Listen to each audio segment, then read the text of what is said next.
अभिवादन स्वीकार कीजिए ब्रजेश मिश्रा का और आप देखना शुरू कर चुके हैं द डिबेट। बहनों भाइयों, ईरान वार का आज 13वां दिन है।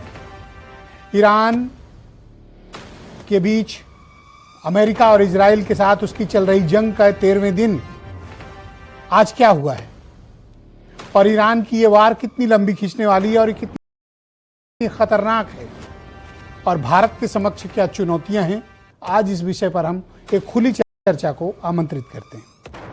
बहनों भाइयों, ईरान वार का आज 13वें दिन। अब से थोड़ी देर पहले जब मैं डिबेट करने आ रहा था, ईरान के सुप्रीम लीडर मुज्तबा खुमैनी का पहला स्टेटमेंट आया है और ये पहला स्टेटमेंट युद्ध को भीषण और खतरनाक बनाने वाला है।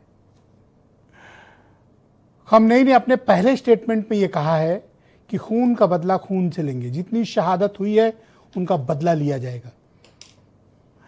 यूनाइटेड स्टेट को उस पूरे रीजन में, यानी अरब की खाड़ी, अरब के देशों में जितने भी उनके मिलिट्री बेसेस हैं, ये खाली करना पड़ेगा।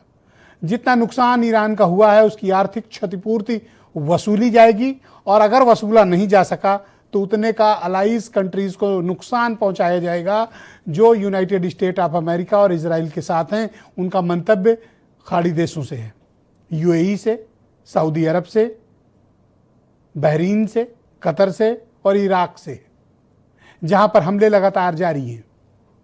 यानी ये माना जा रहा था कि हो सकता है कि ईरान अब थोड़ा पीछे हटे या शांत हो, लेकिन ईरान ने इस वार को नेक्स्ट लेवल पर ले जाने की धमकी दी है। खुलेआम चेतावनी आज सुप्रीम लीडर की तरफ से जारी किए गए पहले बयान में आई है।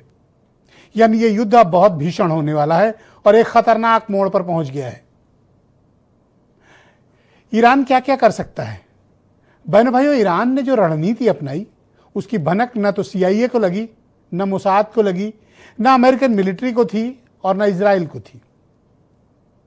ईरान को यह पता था कि उनकी मिसाइलें इजराइल तक तो पहुंच सकती हैं, लेकिन अमेरिका तक पहुंचने लायक उनके पास कोई हथियार नहीं है।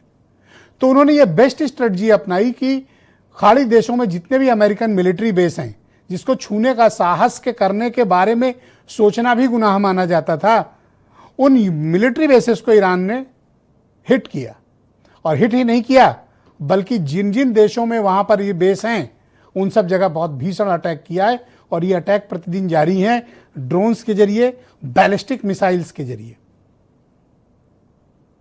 इसका असर क्या हुआ कि इन 8 देशों में खाड़ी के जबरदस्त तनाव का माहौल है, घबराहट और भय का माहौल है, होना लाजमी भी है, क्योंकि अरब देश लड़ने के लिए नहीं, व्यापार के लिए जाने जाते हैं, वो पेट्रो डॉलर के लिए जाने जाते हैं। लेकिन वहां एक बड़ी विपदा के तौर पर ईरान के हमले हैं, खास तौर पर दुबई, अबू धाबी और कतर, इराक, बहरीन, यहां तो बड़ी खराब स्थिति है।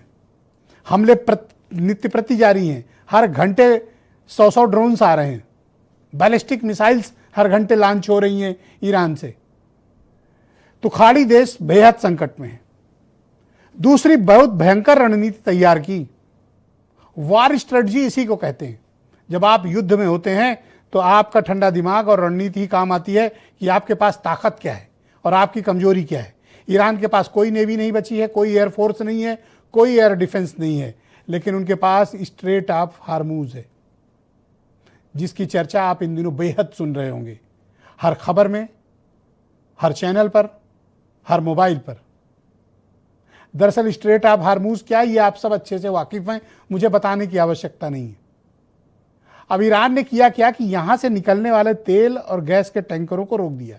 यानी इस स्ट्रेट की ये जो जलडमरू मध्य है, इसकी गर्दन पकड़ ली। तो खाड़ी देशों का एक भी टैंकर न तेल 1 लीटर ले जा सकता है और न गैस। अगर गुजरा तो उसको उड़ा दिया जाएगा। जैसे 3 टैंक उड़ा दिए गए, 3 टैंकर, चौथे पर भी अटैक हुआ है। आज एक भी टैंकर हार्मूज जलडमरू मध्य से गुजर नहीं पाया। अमेरिका कह रहा अपनी नेवी लगा के स्कॉट करेगा, लेकिन बहनों भाइयों, किसी भी शिपिंग कंपनी इस स्थिति में नहीं है कि वो अपने टैंकर निकालने की कोशिश करे। भारत के 28 टैंकर फंसे हुए हैं जो न तो एलपीजी ला पा रहे हैं न तो तेल ला पा रहे हैं। एक टैंकर जो 6-7 मार्च को चला था वो पहुंचा है आज मुंबई, और वो भी कैसे तैसे पहुंचा है। अब दूसरे टैंकर आने में बड़ी समस्याएं हैं। हम ईरान के साथ बातचीत में, संपर्क में तो हैं, लेकिन अभी उसने अलाउ नहीं किया उस जल डमरू मध्य से भेजने के लिए। स्थिति विस्फोटक है, खतरनाक है। यह युद्ध जिस दिशा में जा रहा है वो अंतहीन है, और सबसे बड़ी विपदा आई है खाड़ी देशों पर, उसके बाद पड़ोस में भारत पे। हमारे जो कच्चा तेल है और खास तौर पर हमारी एलपीजी पर जो डिपेंडेंस थी, निर्भरता रही है कतर पे, अब कतर से आने वाली एलपीजी सारी की सारी रुक गई है। अब भारत वैकल्पिक माध्यमों से मंगवाएगा भी तो कोई ऐसा तो है नहीं कि डंडैया में या नरही में या आशियाना में या सिविल लाइन में गैस मिलती है, गए झोले में ले आए, भर लाए टैंक में। उसके लिए किसी देश के साथ समझौता करना पड़ेगा, समझौते के बाद उपलब्धता देखनी पड़ेगी, फिर वो लोडिंग होगा, फिर ट्रांसपोर्ट होके आपके पोर्ट पे आएगा। It will take a time, ये समय लगता है। ये कोई बाजार से बाजार की चीज खरीदने वाली बात नहीं है। तो भारत के सामने अभी क्या विकल्प है? तो पहला काम भारत की सरकार ने किया कि कमर्शियल सिलेंडर्स पर रोक लगा दी, उसकी राशनिंग कर दी। यानी कि जो खपत है भारत की, उस खपत का एक बड़ा हिस्सा जो कमर्शियल में जा रहा था, उसको डोमेस्टिक के लिए रोक लिया। शायद ये बुद्धिमानी भी है, और विकल्प ही क्या हो सकते हैं। इसीलिए आपको इन दिनों सिलेंडर की क्राइसिस दिख रही होगी। और डोमेस्टिक में सरकार ने राशनिंग कर दी, पेट्रोलियम कंपनियों ने, ऐप पर बुक नहीं हो रहा। अगर गैस बहुत ज्यादा मौजूद है और कोई शॉर्टेज नहीं है तो ये लाइनें क्यों लगी हुई हैं? लोग 2-2 दिन से बिना खाए पिए लाइनों में क्यों लगे हैं? जिनके घरों में शादियां, उनको कमर्शियल सिलेंडर नहीं मिल रहे हैं, उनकी क्या गलती है? तो कम से कम भारत की सरकार को या पेट्रोलियम कंपनियों को व्यवहारिक रणनीति अपनानी चाहिए। जिनके यहाँ शादियां तय हैं, उनकी शादियों में क्या होगा?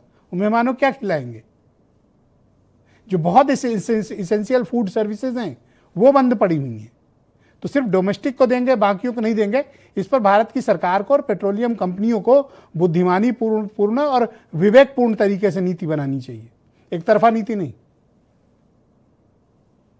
तो निकट भविष्य में भी हमारे पास जो बची हुई सप्लाई है, हमारे पास सिर्फ हम तकरीबन 25-28% का प्रोडक्शन हमारा खपत के मुकाबले है। हमारा एक बहुत बड़ा हिस्सा, तकरीबन 70% से ऊपर, इसको हम बाहर से मंगाते हैं। एलपीजी जो आप अपने घरों में इस्तेमाल करते हैं, उस पर फिलहाल से परेशानी उत्पन्न हो गई। अगली खेप दूसरे देशों से जब तक आएगी, तब तक लिए हमें एक नागरिक के तौर पर भी हम सबको संयम से काम लेने की ज़रूरत है। और ये मैं आपको सही सही बात बता रहा हूँ, मैं कोई सूत्रों के हवाले से नहीं बता रहा हूँ। एक सूत्र कहते हैं कि ईरान से बात हो गई, हमारे जहाज आएंगे, और मार दिया। अब तक 3 भारतीय मारे जा चुके हैं जो टैंकरों में सवार थे। उसकी जवाबदेही कौन सुनिश्चित करेगा? तो जब तक शांतिपूर्ण पहल नहीं होती, तब तक बहनों भाइयों बहुत कठिनाई है। लेकिन इस आपदा के अवसर पर हम सबको एक देश के रूप में बहुत ही संयम और समझदारी से काम की जरूरत है। हमें पैनिक नहीं करना है। थोड़ी शॉर्टेज तो है, कोई इसमें दो राय नहीं कि शॉर्टेज है, लेकिन यही वक्त है कि कठिन समय में हमको जिम्मेदारी से भी परिचय देने की जरूरत है। और सरकार को चाहिए कि जिनकी नीड है, खास तौर पर गरीब, किसान, मजदूर, मध्यम वर्ग, गरीब, नौकरी पेशा का व्यक्ति, जिसके पास 1 या 2 सिलेंडर है, उसके घर क्राइसिस है, उसको प्राथमिकता के आधार पर दिया जाए। जिसके 4 सिलेंडर हैं वो वेट कर सकता है, लेकिन जो 1 या 2 सिलेंडर पर चलते हैं वो इंतजार नहीं कर सकते। वो कहाँ से लकड़ी कोयले का इंतजाम करेंगे? उनको गैस मिलनी चाहिए। लेकिन ईरान, इजराइल और अमेरिका के इस वार में भारत पर प्रभाव काफ़ी ज़्यादा पड़ा है। हम इस बारे में आज चर्चा करेंगे। आप कुछ स्टेटमेंट सुनिए। Gas is going to be a problem, petrol is going to be a problem, all fuel is going to be a problem. अभी आपके पास थोड़ा सा टाइम है, तो सरकार को, प्रधानमंत्री को प्रिपरेशन शुरू कर देनी चाहिए, क्योंकि अगर प्रिपरेशन नहीं की तो फिर करोड़ों लोगों का जबरदस्त नुकसान। भारत सरकार के गलत फैसले की वजह से आज लोगों को लकड़ी पे खाना बनाना पड़ रहा है, घरों में भट्टी बनानी पड़ेगी, चूल्हे तैयार करने पड़ेंगे। ये एलपीजी की जो कमी है, एलपीजी नहीं मिल पा रहा है, उपलब्ध नहीं हो पा रहा, उसकी पूरी जिम्मेदारी भारत सरकार और उत्तर प्रदेश सरकार की थी। ये दोनों अपनी जिम्मेदारी से भाग रहे हैं, उसकी वजह से ये इतना बड़ा संकट पैदा हुआ है। There is no shortage of petrol, diesel, kerosene, ATF or fuel oil. The availability of petrol diesel, aviation, turbine fuel, kerosene and fuel oil is fully assured. Retail outlets across the country are stocked and supply chains for these products are functioning normally. Additional allocation of PDS kerosene has been issued to all the states. तो बहनों भाइयों, आज की इस debate को आगे बढ़ाएंगे। Ruling party BJP के प्रवक्ता हीरो वाजपेयी मेरे साथ मौजूद हैं, डॉक्टर उमा शंकर पांडे कांग्रेस कमेटी के प्रवक्ता, और जाने माने अर्थशास्त्री डॉक्टर अजय प्रकाश, सिद्धार्थ कलहंस उत्तर प्रदेश के बहुत ही जाने माने आर्थिक मामलों के एक्सपर्ट जर्नलिस्ट हैं, डॉक्टर करोरी सिंह फॉरेन मामलों के देश के टॉप एक्सपर्ट हैं, ब्रिगेडियर मनोज कुमार जी मेरे साथ मौजूद हैं, जाने माने डिफेंस एनालिस्ट। बहुत शुक्रिया, धन्यवाद आप सभी का इस कार्यक्रम में हमें समय देने